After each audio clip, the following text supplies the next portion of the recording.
Well, hello everyone. Welcome to Unlocking the Vault. I got a special treat for you guys today. We are going to be participating in the Player Run event by MMogg. And today I've decided to go with a little bit of a new brew. Some of you may have seen Patrick Chapin and his take on a vintage deck involving Stoneforge Mystic. And I wanted to kind of try and adapt that to Classic and see how well it might perform. And I played just a couple games in the tournament practice room, and I kind of liked what I was seeing, and it's certainly a rogue deck in the sense that many people aren't expecting it. I looked at the meta game for the event, and predictably, the top two decks were Oath and Workshop decks. And for the most part, this deck performs pretty well against both of those archetypes, leaning probably a little bit, better towards the Workshop than the Oath matchup, simply because this is a creature-based deck. You're going to win by casting creatures, but it hopefully has enough disruption in doing so and getting to that plan online that that Oath cannot beat you. Of course, now if they've got their nut draw with a Petal, Forbidden Orchard, and an Oath of Druids on turn one, well, there's not a whole lot that this deck can do about that. But the reality is there isn't a lot that many other decks can do about it.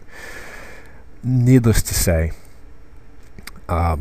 this deck is a little untuned, and even in playing a little bit of the tournament practice room, I've made a few changes to the deck, after which I needed to submit this deck to MMogg for the tournament ahead of time. And since playing in a couple of tournament practice games, there's some changes that I've made. But nonetheless, this is the deck that I will be showcasing to you guys. And I wanted to take a little walkthrough of how the deck works and what the thought process is behind the cards. So to start off, the mana base, we have 19 lands, and probably the most important one is City of Brass. Now, City of Brass is a vintage staple because it provides access to all the mana that you need, and one damage for getting access to the color mana that you need is not too bad. And you'll notice that this deck plays with all 5 colors. So a card like City of Brass is certainly much needed in this deck, as opposed to some other decks that you may see in Classic that can get by with fetch lands and dual lands for their 3 or 4 colors. You have one Underground Sea, and that's simply a concession to the fact that we've got some blue cards in the sideboard. More often than not, you're going to cast Mental Misstep over here through its Phyrexian cost for free, but the Singleton Underground Sea is mostly for the blue cards in the sideboard. 2 Badlands, 2 Bloodstained Mires, 2 Marsh Flats, 2 Scrublands, a Bayou, and this is strictly for being able to play Beast Within, which I think is a pretty useful card, and the flashback cost of Ancient Grudge. Otherwise, there are no other cards in this deck that use it. We have a basic Plains, a basic Swamp, and 4 Lotus Petals for acceleration. We also have 2 Wasteland and 1 Strip Mine to try and create a little bit of a tempo advantage against your opponent. Now, I'm not playing a full set of Wasteland simply because we do need mana in this deck. It's required that you be able to cast spells, and without that ability, if you top deck say a Bloodstained Mire with 2 Wastelands in your opening grip, you really can't keep that hand because you need more than 1 mana, and using Wasteland for its intended purpose of blowing up the opponent's lands, while may create a tempo advantage, the land is, the deck is kind of light on land to begin with. You may go 3 turns before you hit another land, and being stuck at 1 mana is pretty it's pretty devastating to this deck. Now, we do have a little bit of a card advantage suite here, and it starts with mostly here with Bob, Dark Confidant. He's one of the best 2-drops in pretty much all formats that is legal in, and certainly in this deck it provides a considerable amount of card advantage, since pretty much every card in this deck is 1 or 2 or less mana cost. There's only 3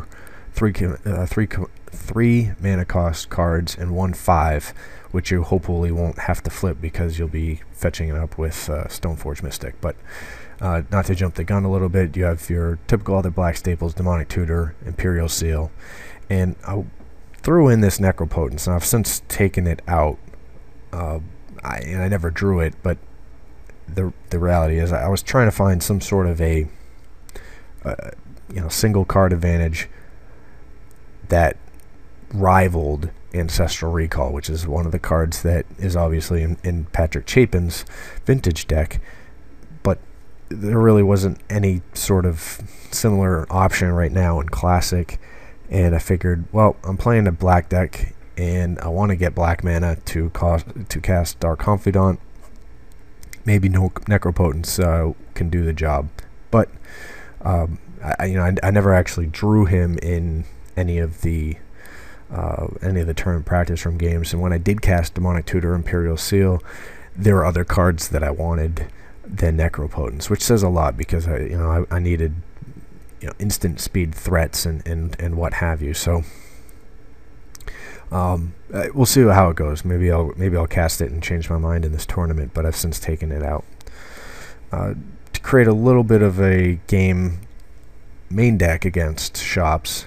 I've got one main deck, Viashina Heretic, and I've also since taken him out, but the idea was to try and have some game against shop decks, because this deck does not operate too well to a turn 1 or turn 2 sphere if you're on the play. Excuse me, if you're on the draw. So it's there so that we can create a little bit of an advantage to try and get back in the game if shop drops a couple of sphere effects in the first turn or 2. But and he can carry equipment fairly well, but he's just he's probably just a little bit underwhelming. But the next cards I want to discuss here are the Stoneforge Mystic package, and it is pretty similar to what you would imagine seeing in Classic, except that in this deck we've got access to Skull Clamp, which is a incredibly useful tool for creating card advantage. Now you can use a Bob, equip or attack, getting your card advantage for the Durn attack, do 2 damage, equip your Skull Clamp to bin your Dark Confidant, and draw 2 more cards.